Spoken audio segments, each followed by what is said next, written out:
If you're feeling stuck in your 9 to 5 and you don't have a lot of extra time or a bunch of past tech skills, I was once in your shoes until I found this ridiculously easy way to make some extra cash that anybody can do. And I already know what you're thinking. You're thinking, I don't have a lot of extra time after work, I don't want to waste money on a side hustle, and this probably won't work for me. And trust me, I had all of those same exact fears and doubts and worries in my mind when I first started doing this. When I first started doing this, I was actually 14 years old and I had no experience, no money at all. I was completely broke and I had to juggle doing it on top of going to school full time. I had sports after school, chores, and on the weekends I grew up working on a farm with my grandpa, so I didn't have a lot of time, but I ended up finding a way to overcome all of that. So back when I was 14, I wanted to start making some money because I just got my permit. And like I said, I started doing this completely broke. I didn't even have a car, but after getting my permit, that's what kind of motivated me to get into this, is I wanted to buy my first car. And it was a weekend when I was working with my grandpa on the farm, and we were driving back to town, and I noticed people were throwing away all kinds of stuff on their curb. And I grew up very mechanically inclined, growing up on a farm. I learned how to work on an engine and how to repair a lot of things. So I convinced my grandpa to go around with his truck and see what we could all pick up. And I ended up picking up a whole bunch of lawnmowers and snow blowers that people were throwing away. I ended up getting about 10 of them running, cleaned them up, changed the oil, and then listed them for sale. And I ended up selling about 10 of them in a span of 2 weeks for $100 a piece and made $1,000 basically from thin air. After that, I ended up buying my first car for $100. It was a 1987 Honda Civic hatchback that I bought from my dad's friend. It was sitting in a field for about 20 years and I ended up getting it running. I had to stick about $500 into it though. And then after I got it running, I drove it for a little bit and then I decided I didn't want to be caught dead in it because it was kind of hideous. So I ended up listing that for sale for $1,500, but I ended up selling it for $1,200. And after I sold it, I had about $2,000 at that point, again, starting from absolutely nothing.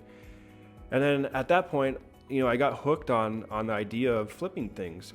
From there, I flipped, phones, jet skis, cars, and cars was the main thing that I ended up focusing on at that point. From high school into my early 20s, I actually flipped over 100 cars, specifically Subarus, because I got to know my market very well. I grew up in North Dakota, and people love the all-wheel drive because it snows in the winter. And I started to figure out, where these Subarus, where I could find them for cheap, and then, add value to it by fixing them up a little bit, and then selling them for a profit. I'd usually average anywhere from $2,000 to $3,000 profit per car that I would flip, and I'd flip at least 1 to 2 cars every single month. So after high school, I always had a dream of becoming a pilot ever since I was a little kid. But after high school, I actually ended up having a kid myself, so I ended up going directly into the workforce as a sheet metal worker. I did that for a few years, but while I was doing it, I was still flipping stuff on the side, and that skill set of flipping actually ended up paying for my flight training to become a pilot. And then fast forward to 2020, I believe it was 2018 to 2020, I was flying professionally to build up hours, because you need 1,500 flight hours to become an airline pilot. So prior to all this, I was flying professionally, doing flight instructing, survey flying, and some charter flights. But fast forward to 2020, I was actually supposed to start flying for SkyWest Airlines.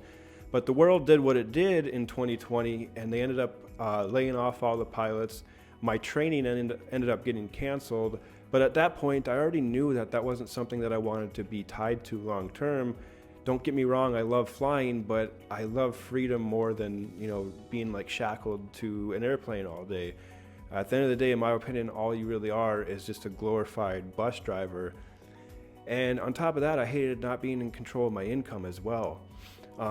So that same skill set that I learned at 14 years old, I ended up going all in on when my wife and I decided to move from North Dakota to where we're at now, Scottsdale, Arizona, which is basically mastering the art of buying things low and selling them high for a profit, and just being able to spot opportunities that most people don't. Now it's been almost 5 years since I left the corporate 9 to 5 grind, and now I run several of my own businesses, but it all started just by reselling other people's unwanted items. And that's what I want to hit on, is a lot of people will start this just to make some extra, whether it's grocery money or, some extra money to pay off debt. And then once they kind of get the hang of it, a lot of people end up going all in on it. Like Kelsey, for example, she's inside of our community. She was very skeptical when, she found out about this, but she ended up going all in and taking action. And she started where most people ended up starting, is by flipping used furniture, because you can often find, a couch, a dresser, oftentimes for free or very cheap, and be able to flip it quick for a profit. And she ended up making over $1,600 in a matter of 2 days. And Kelsey isn't some business guru either. She's someone who just followed a proven system and, took action alongside of her busy life and made it happen. And since then, she's ended up starting her own drop shipping Etsy store. And there's all kinds of stories like this. And another one is Hugo, for example. He actually lives in the same market that I'm in here in Phoenix, Arizona. He was working a full-time job doing construction, and he ended up taking action on, nights after he got off of work and weekends, and ended up dialing in his systems. And within a few months, he ended up quitting that 9 to 5, went all in on this, and now he's been doing $10,000 a month consistently, I think over the last 2 years now. And you're probably wondering now, what's the big secret? And the truth is, there is none. It's simply buying items low or even free and selling them for a profit. And the reason why I truly believe that this is the easiest side hustle that anybody can start with little to no experience is because it doesn't require any coding. You don't need to set up a website. You don't need, all this past experience or a ton of money or time to get started. So if you're working full time and you feel like you don't have the time or the skills to do something, reselling is literally designed for you. It's how I started when I was 14 years old, full time in school, juggling chores and sports and working with my grandpa, and how so many people inside of our community started doing this while working full time and raising kids. And this isn't some get rich quick scheme. Reselling has been around for decades. You probably heard or watched videos of people like Gary Vee talking about it. I didn't invent reselling. I'm just here to share my story on what's worked for me and what's working in 2025 with the tools that we have available now. So the first step is learning how to spot these opportunities, right? And knowing what makes a deal a deal. And there's literally opportunities everywhere.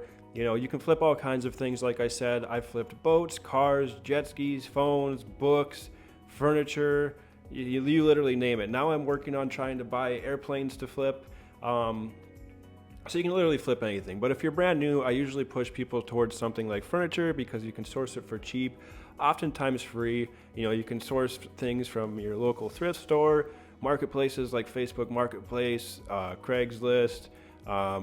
Literally, there's opportunities all over the place. Next is all about consistent deal flow, right? Because it's not about luck, it's about consistency. And you don't want to just flip one thing and then not know where your next deal is coming from. It's about having an efficient system in place that feeds you deals consistently. And on top of that, learning how to negotiate so you know what to buy things for. Because what I really want to hit on is you don't make money when you sell things. You actually make it on the front end when you buy it. And you do that by knowing what you can already sell it for on the back end.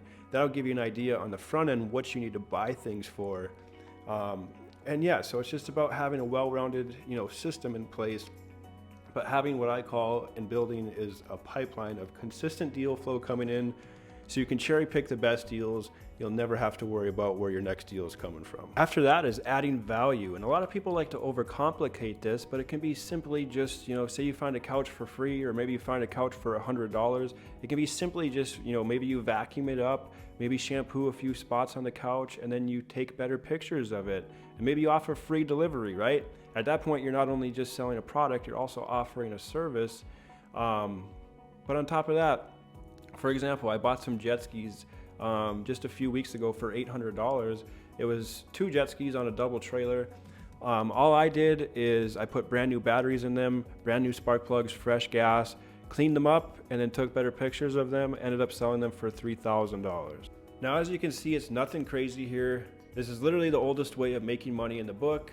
Find stuff, make it better, sell it for more. Obviously, there's more tips and tricks that you can follow, that things that I've learned the hard way that can help you succeed. But as long as you just follow these basic steps, you'll already be well on your way. Now at this point, this is where you can do one or two things. Most people, to be honest, are going to watch this, get hyped up in the moment, maybe go on Facebook Marketplace, and then completely forget about it. You don't want to be that guy, right? Nothing changes if nothing changes. And a lot of people are going to let the thoughts come in now of what I've already hit on earlier in the video is, well, I don't have the time. Maybe I'll start after, this month, after everything feels right. And the truth is, we all know, there's never the right moment. There's never the right time, because even in your head, once you get to the right time, more things are going to happen. Life's going to continue to go on. And the truth is, you just have to start, right? We already know that as far as doing something like this, not having the time literally is an excuse. As you can see, when I was 14, I was, full-time in school doing this.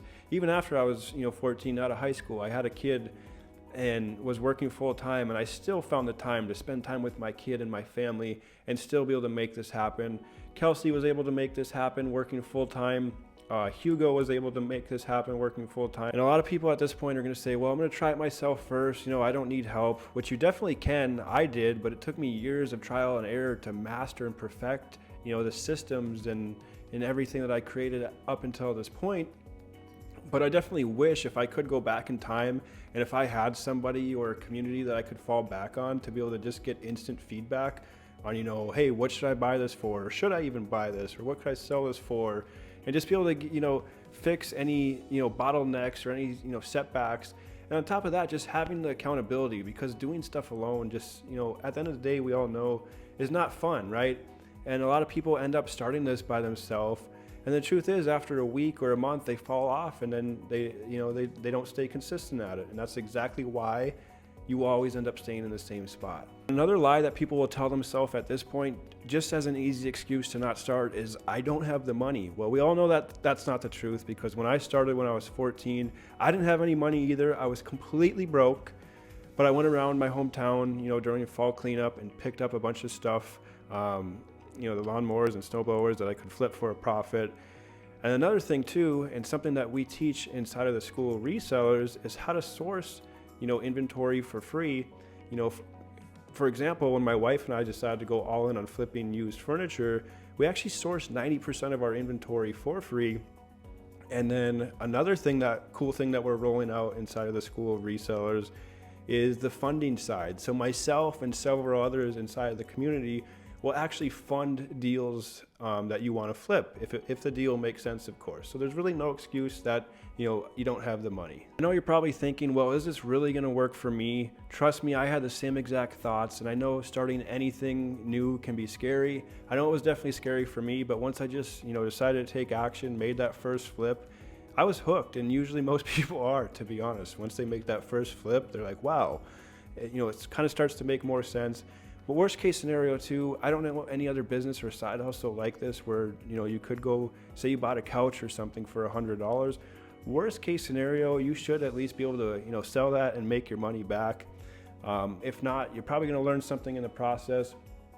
And to be honest, I don't know any other business or side hustle that you can start that's as easy as this and as safe as this.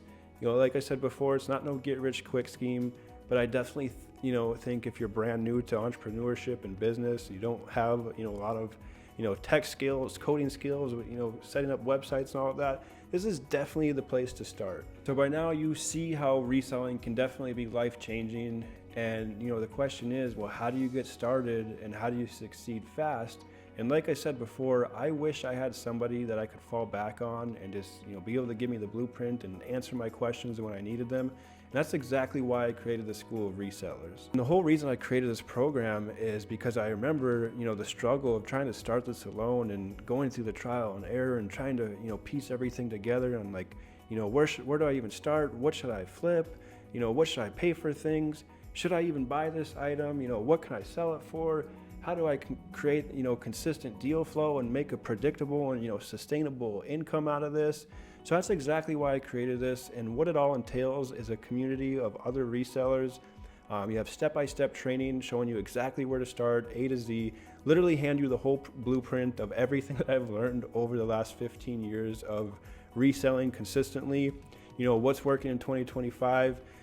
We do live calls every single month. Well, we have all kinds of calls and challenges going within the community.